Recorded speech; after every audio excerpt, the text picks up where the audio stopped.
आपके अपने पसंदीदा YouTube चैनल खुशहाल जिंदगी टीवी का लक्ष्य आपको किसी भी तरीके से डोमिनेट करना नहीं है, ना ही आपके धर्म, मत, मजहब और परंपरा के खिलाफ बोलना है। हमारा मकसद है आपके भीतर जो परम सत्य सोया हुआ है उसे जगाना। किसी भी तरीके से परम सत्य को उद्घाटित करना हमारा मकसद है। हम जो भी सच है आपके भीतर उसे उजागर करते हैं ताकि आप सत्य का साक्षात्कार कर सकें और हर तरीके के भ्रम, अंधविश्वास, कर्मकांड, पाखंड, ढोंग, ढकोसले, छू मंतर, जादू मंतर और चमत्कार से बाहर निकल सके। आइए एक बेहतरीन प्रवचन के गहराई में प्रवेश करते हैं। इसे शुरू से आखिर तक सुनिए, समझिए और अपना मार्ग कल्याण का खुद प्रशस्त करिए। देखिए, जाति तो हमारे भारत में थी, पर जातिवाद हमारे भारत में नहीं था। जातियां क्या हैं? ब्राह्मण कोई जाति थोड़ी है, क्षत्रिय कोई जाति थोड़ी है, वैश्य कोई जात थोड़ी है, शूद्र कोई जाति थोड़ी है। फिर क्या है? ये प्रकार हैं। कैसे प्रकार? जैसे आम हम लोग खाते हैं तो एक आम होता है दशहरी आम, एक आम होता है लंगड़ा आम, एक आम होता है कलमी आम। तो आम है, पर प्रकार बन गए। ये दशहरी आम है, ये कलमी आम है, ये लंगड़ा आम है। तो आम है, सब ही मीठे हैं, पर प्रकार है। ये लंगड़ा प्रकार का आम ज्यादा मीठा है, दशहरी और अच्छा है, फिर ये है। उसी प्रकार इंसान कैसा होता है? ब्राह्मण प्रकार का होता है। मनुष्य कैसा होता है? ब्राह्मण प्रकार का। मनुष्य कैसा होता है? क्षत्रिय प्रकार का। मनुष्य कैसा होता है? वैश्य प्रकार का। मनुष्य कैसा होता है? शूद्र प्रकार का। मनुष्य एक ही है, पर चार भागों में वो डिवाइड क्यों हो गया? जैसे आम के थोड़े थोड़े स्वाद बदलते गए। अच्छा, हर प्रकार का आम थोड़ा थोड़ा स्वाद अलग होता है सब बढ़िया, थोड़ा थोड़ा चेंज है। ऐसे ब्राह्मण में थोड़ा सा चेंज है, क्षत्रिय में चेंज है, वैश्य में चेंज है, शूद्र में चेंज है।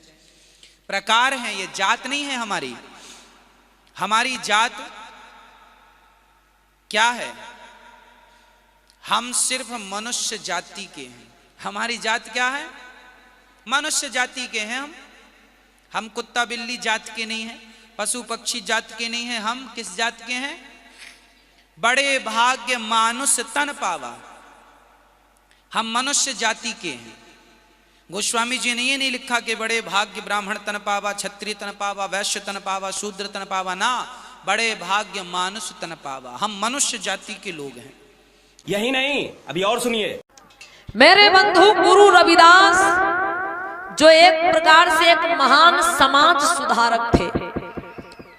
गुरु रविदास जी के समय में इस देश में भयंकर जातिवाद, भेदभाव, छुआछूत की बीमारी फैली हुई थी, जिसे मिटाने का प्रयास किया गुरु रविदास जी ने, जिन्होंने ढोंग, आडंबर, अंधविश्वास, पाखंड का खंडन किया, जातिवाद, छुआछूत जैसे बीमारी को मिटाने का काम किया, प्रयास किया। रविदास जी की वाणी में मिलता है आज भी कि ऐसा चाहूं राज में जहां मिले सबन को अन्न।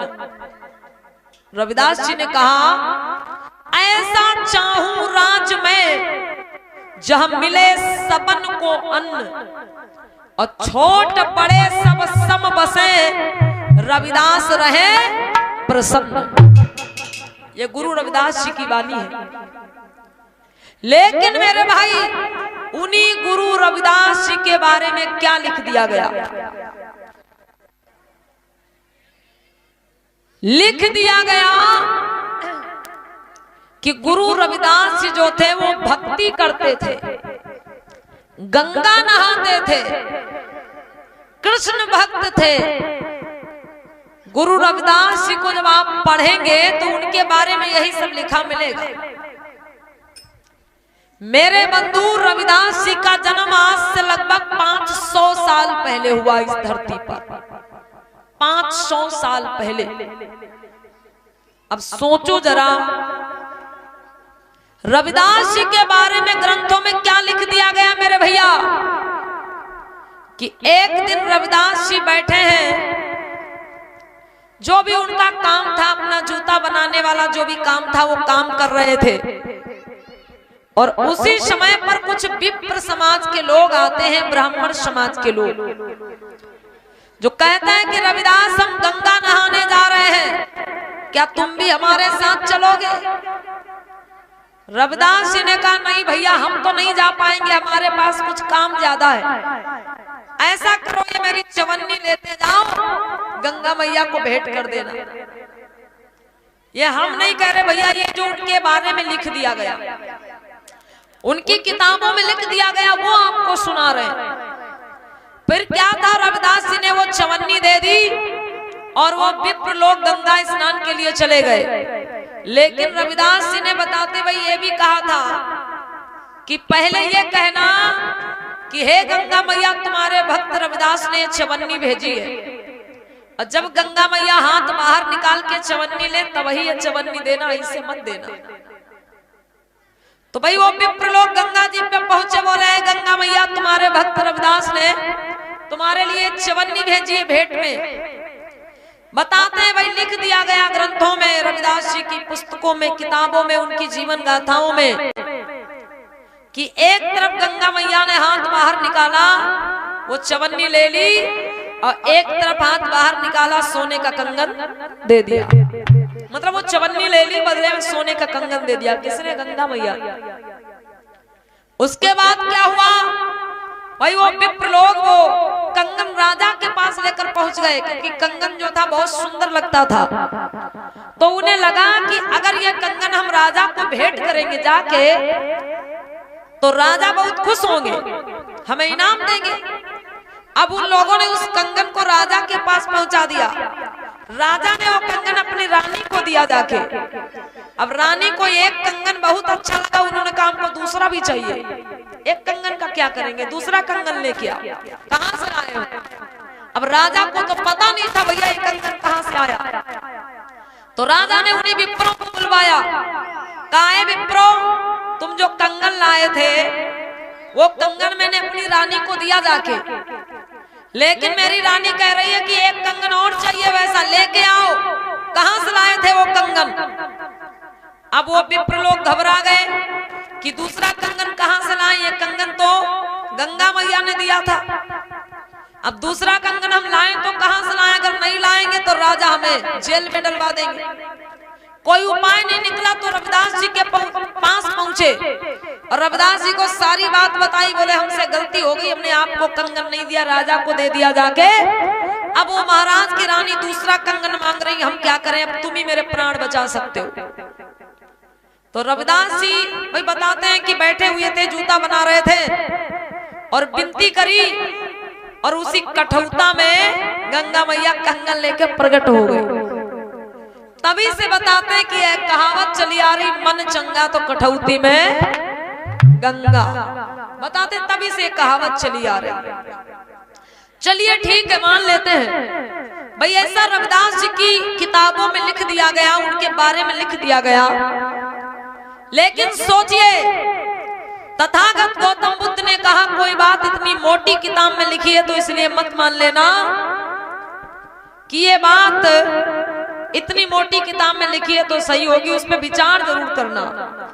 अब विचार आपको यह करना है मेरे भैया कि रविदास जी का जन्म आज से 500 साल पहले हुआ।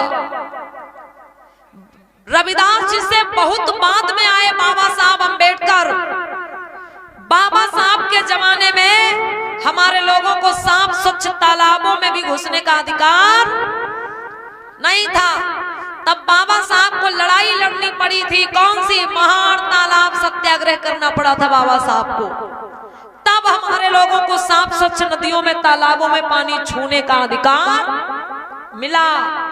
तो मेरे भैया, तालाबों में घुसने का अधिकार आपको बाबा साहब ने दिलाया। साफ स्वच्छ पानी छूने का अधिकार आपको बाबा साहब की बदौलत मिला। और रविदास जी बाबा साहब से पहले जन्मे, तो भाई उनको गंगा में नहाने का अधिकार कैसे होगा? माताओं बहनों विचार करो। भाई रविदास जी तो बाबा साहब से बहुत पहले जन्मे, उस समय तो बहुत ज्यादा छुआछूत होगी। तो फिर जब पानी की लड़ाई बाबा साहब ने लड़ी, हमको आपको साफ स्वच्छ पानी पीने का अधिकार बाबा साहब ने दिलाया, तो मेरे भैया रविदास जी को गंगा में घुसने का अधिकार किसने दिया होगा, जो लिख दिया गया कि रविदास जी गंगा नहाते थे। दूसरी बात और, बाबा साहब जब सियाजीराव गायकवाड़ के यहाँ नौकरी करने के लिए गए, बाबा साहब कोट पैंट पहनते थे, अच्छी वेशभूषा में रहते थे, लेकिन वहां का जो चपरासी था वो बाबा साहब को फाइल दूर से फेंक के पकड़ाता था। बाबा साहब के हाथ में एक चपरासी भी फाइल नहीं रखता था, दूर से फेंक देता था। और रविदास जी के बारे में क्या लिख दिया गया कि रविदास जी ने ब्राह्मणों के हाथों में चमन्नी दी।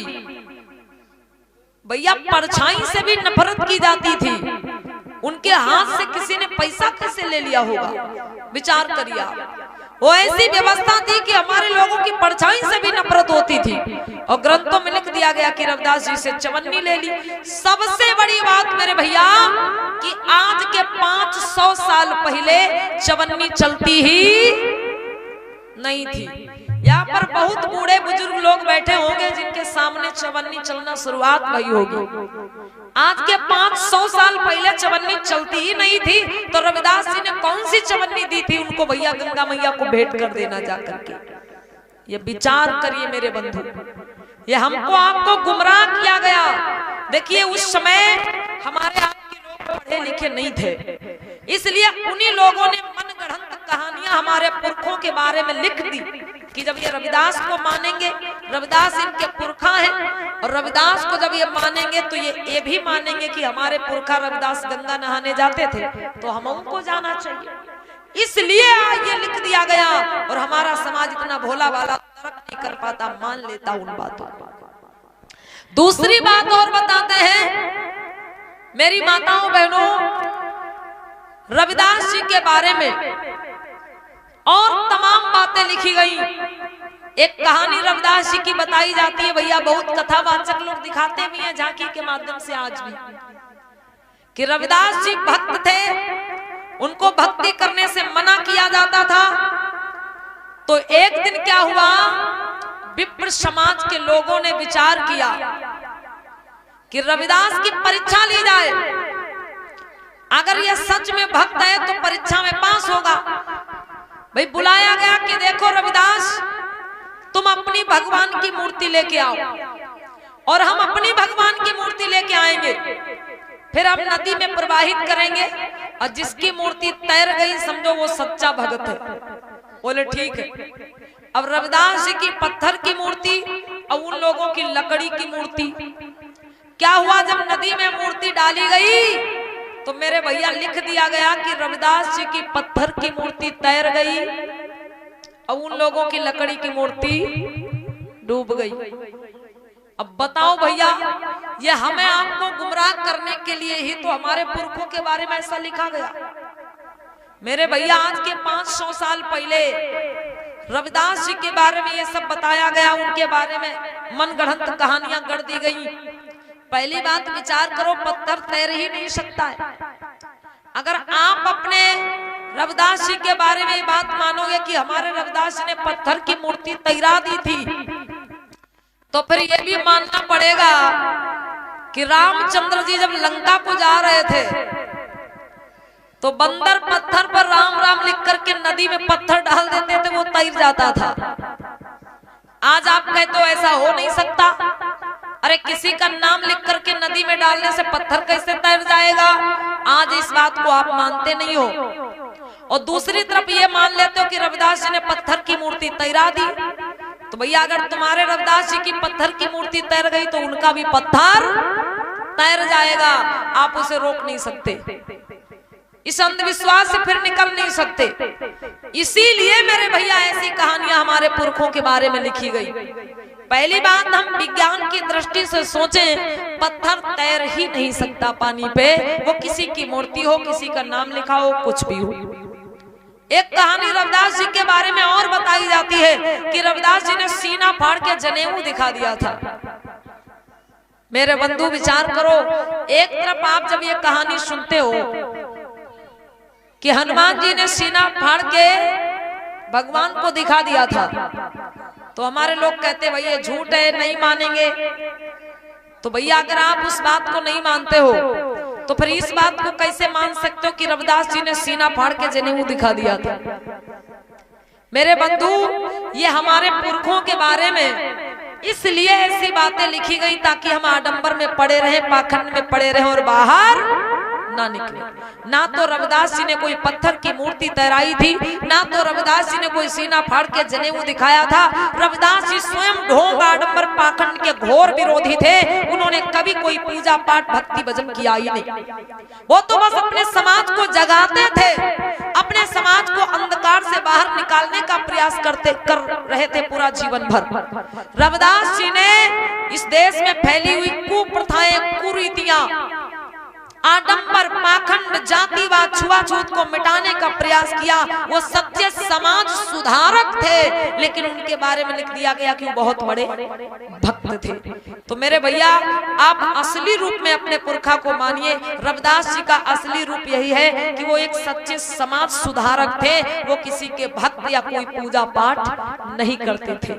बोलिए संत गुरु रविदास जी की। उम्मीद करते हैं कि आपने बड़ी बारीकी से इस पूरे सत्संग को गहरे में लिया होगा और समझा होगा। सचमुच में आंखें खोल देने वाला ये सत्संग प्रवचन है। इसी तरीके से आप गहराई में जाकर सद्गुरु संतों के प्रवचनों को समझिए और अपने भीतर जो भी अंधेरा है, जो भी अंदर में कचरा है, उसे बाहर निकालिए ताकि आपका जीवन सार्थक हो सके और आप जीते जी मुक्ति का अनुभव कर सकें। खुशहाल जिंदगी टीवी यूट्यूब चैनल पर बिल्कुल नए हैं तो फौरन सब्सक्राइब कर लीजिए, जो कि एक बिल्कुल ही निःशुल्क प्रक्रिया है। और जैसे ही बेल आइकन को प्रेस कर नोटिफिकेशन की घंटी बजा देते हैं और ऑल या सभी को सेलेक्ट कर लेते हैं, हम जब भी लाइव आएंगे या नई वीडियो अपलोड करेंगे तो सबसे पहली उसकी सूचना आपको तुरंत मिल जाएगी। मिलते हैं जल्द ही एक नई वीडियो में। तब तक अपना और अपनों का ख्याल रखिए। शुक्रिया, साधुवाद और साहेब बंदगी।